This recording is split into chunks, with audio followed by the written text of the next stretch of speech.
اس موقع پہ مجھے ایک واقعہ یاد آ رہا ہے کہ ایک کشتی میں لوگ سوار تھے بہت سارے، اور وہ کشتی سمندر میں سفر کر رہی تھی۔ لوگ زیادہ تھے، سامان بھی تھا ان کا۔ راستے میں طوفان آ گیا، ہوائیں چلنے لگیں، طوفان شدید ہوتا گیا۔ تو انہوں نے کہا، جو ملاح تھا، جو کیپٹن تھا ان کا، اور جو باقی لوگ تھے، انہوں نے کہا بھائی سب اپنا اپنا سامان آدھا جو ہے وہ سمندر میں پھینکیں تاکہ لوڈ کم کریں، کیونکہ جب بھی طوفان آئے نا اس کا طریقہ یہ ہوتا ہے کہ اپنا لوڈ اتاریں، کچھ اپنا لوڈ کم کریں تاکہ آپ اپنے آپ کو سنبھال سکیں۔ عربی میں ایک کہاوت بھی ہے کہ طوفان آ رہا ہو نا تو بیٹھ جاؤ اور اس کے گزرنے کا انتظار کرو، سفر روک دو، تھوڑی دیر رک جاؤ تاکہ وہ گزر جائے، کیونکہ آپ جو بھی اس کے آگے آئے گا وہ اس کو اڑا دے گا۔ ٹھیک ہے، تو اس لیے انہوں نے بھی فیصلہ کیا کہ بھائی کچھ سامان ہم اس کو پھینک دیتے ہیں۔ طے یہ پایا جس کا جتنا سامان ہے اس کا 50% جو ہے نا، آدھا سامان۔ اچھا، ایک آدمی بیٹھا ہوا تھا، اس کا سامان سب سے زیادہ تھا۔ جب سب سے پہلے اسی کا سامان پھینکنا شروع کیا، اس نے کہا بھائی میرا تو سامان سب سے زیادہ ہے، تم لوگ آدھا پھینکو گے تو میرا تو۔ انہوں نے کہا بھائی یہ تو طے ہو گیا۔ اس نے تھوڑا سا شور شرابہ کیا، انہوں نے اس کا سارا سامان بھی پھینکا اور اس کو بھی اٹھا کے انہوں نے کہا چلو بھائی، اس کو بھی پھینک دیا۔ پہلے تو اس شخص کو بڑا غصہ آیا کہ میں تو بھائی نماز بھی پڑھتا ہوں، ذکر بھی کرتا ہوں، میرے لیے کیوں یہ سارا کچھ کیا گیا۔ بہت اس کو وہ ہاتھ پاؤں بھی اس نے چلائے، لیکن تھوڑی دیر کے بعد اس کو ہوش نہ رہا۔ جب اس کو ہوش آیا تو کیا دیکھتا ہے کہ ایک بیابان جزیرہ ہے، وہاں وہ ساحل پہ پڑا ہوا۔ اس نے آنکھیں کھولیں، ادھر دیکھا ادھر دیکھا تو کیا دیکھتا ہے کہ ایک ایسا جزیرہ ہے وہ کہ جہاں دور دور تک کوئی انسان ہی نہیں ہے۔ وہ شعر ہے نا، چل چل یہ دنیا دی وہ سروتے جتھے بندہ نہ بندے دی ذات ہوئے، یعنی نہ بندہ ہے نہ بندے کی ذات ہے، بھائی کوئی نہیں۔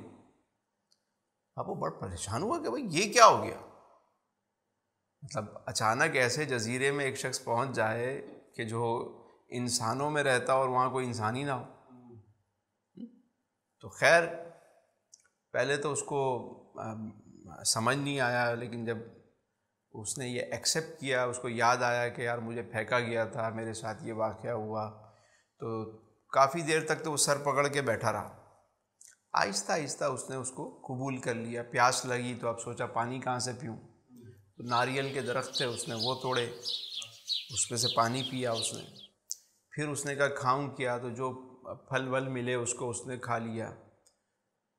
سمندر میں سے مچھلی پکڑی، کسی طریقے سے اس نے آگ جلائی پتھروں سے، اور پھر وہ مچھلی اس نے پکائی اور اس کو بھی اس نے کھا لیا۔ ایک بات سمجھیے گا، انسان کو اس وقت تک تکلیف دیتی ہے جب تک وہ اس کو ایکسیپٹ نہیں کرتا، یعنی جب اس نے قبول کر لیا تو پھر تکلیف نہیں رہتی۔ تکلیف کب تک تکلیف ہے؟ جب تک آپ نے اس کو قبول نہیں کیا۔ بھئی ایک واقعہ ہو گیا، ایک چیز ہو گئی، اب اسی کو سوچتے رہیں گے، پریشان ہوتے رہیں گے، سوچتے رہیں گے، پریشان ہوتے رہیں گے، لیکن جب آپ کہیں گے نا کہ یار یہ تو ہو گیا، اب آگے اس سے نکلنا کیسے ہے، یہ سوچنا ہے، آگے کیسے بڑھنا ہے، تو پھر آپ نکلنے کے بارے میں سوچیں گے، اور اللہ تعالیٰ آپ کے لیے وہ انتظام اور اہتمام آپ کے لیے راستہ بنائے گا۔ جب اس نے سوچا کہ نکلوں کیسے، تو اب وہ سوچ رہا ہے۔ اس نے کہا سب سے پہلے بھائی یہاں پہ اب رات ہو گئی، کوئی رہنے کے لیے جگہ، تو مطلب اس نے ایک چھوٹی سی جھوپڑی اپنی تیار کرنا شروع کی۔ لکڑیاں لاتا، گھاس پھوس اس کے اوپر ڈالتے ڈالتے اس نے ایک جھوپڑی بنا لی، اس کے اندر رہنے لگا تاکہ دھوپ سے بارش سے بچ سکے، بیٹھنے کا کوئی ٹھکانہ بن جائے۔ یہ انسان پہ جب پڑتی ہے پھر وہ سارے کام کرتا ہے۔ اب وہ مطلب عادی ہو گیا وہاں پہ، اس نے قبول بھی کر لیا، روزانہ آوازیں لگاتا، لیکن اب وہ آہستہ آہستہ اس چیز کا عادی ہو گیا۔ ایک دن وہ مچھلی پکا رہا ہے، وہ کچھ لینے گیا تو آگ اتنی زیادہ ہوئی کہ وہ اس کی پوری جھوپڑی جل گئی۔ جھوپڑی جل گئی تو اس کو اور غصہ آیا کہ یار پہلے میرے ساتھ وہ ہوا واقعہ، پھر وہ ہوا، اب دیکھو یہ میں نے تنکا جوڑ کے یہ کیا، پھر میرے ساتھ یہ ہو گیا. مطلب بڑا رویا آسمان کی طرف دیکھ کے، مطلب وہ اس کی آنکھوں میں نمی. اور اسی دوران اس کی آنکھ لگی اور وہ بیٹھے بیٹھے سو گیا.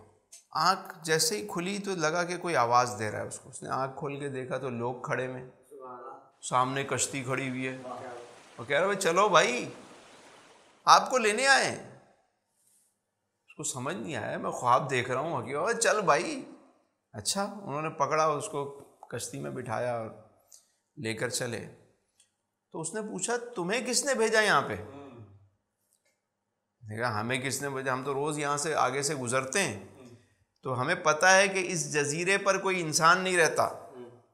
آج ہم نے دیکھا یہاں سے دھواں نکل رہا ہے تو ہم سمجھ گئے یہ سگنل ہے، کوئی شخص یہاں پھنسا ہوا ہے اور وہ ہمیں مدد کے لیے بلا رہا ہے. سو ہم تمہاری مدد کے لیے آئے اور جب پہنچے واقعی تم بیٹھے ہوئے تھے، اس لیے تمہیں لے کر ہم چل رہے ہیں. اچھا یعنی یہ جو آگ لگنا اب اس کو سمجھ آیا. پھر انہوں نے پوچھا کہ یار تم یہاں کیسے آئے؟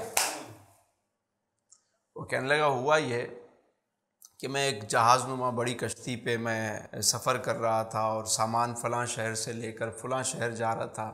راستے میں طوفان آ گیا، میرے ساتھی کہنے لگے سب سامان پھینکیں تو میرا سامان زیادہ تھا تو انہوں نے مجھے سامان کے ساتھ مجھے بھی پھینک دیا تو یوں ہو گیا. تو بتائیں یہ کوئی طریقہ ہے؟ یہ کوئی مطلب وہ اپنا پھر چوڑا ہونے لگا. انہوں نے کہا بھائی شکر ادا کر، انہوں نے تجھے پھینک دیا، تیری زندگی بچی ہوئی تھی، اللہ نے تیرے نکلنے کا اہتمام کیا.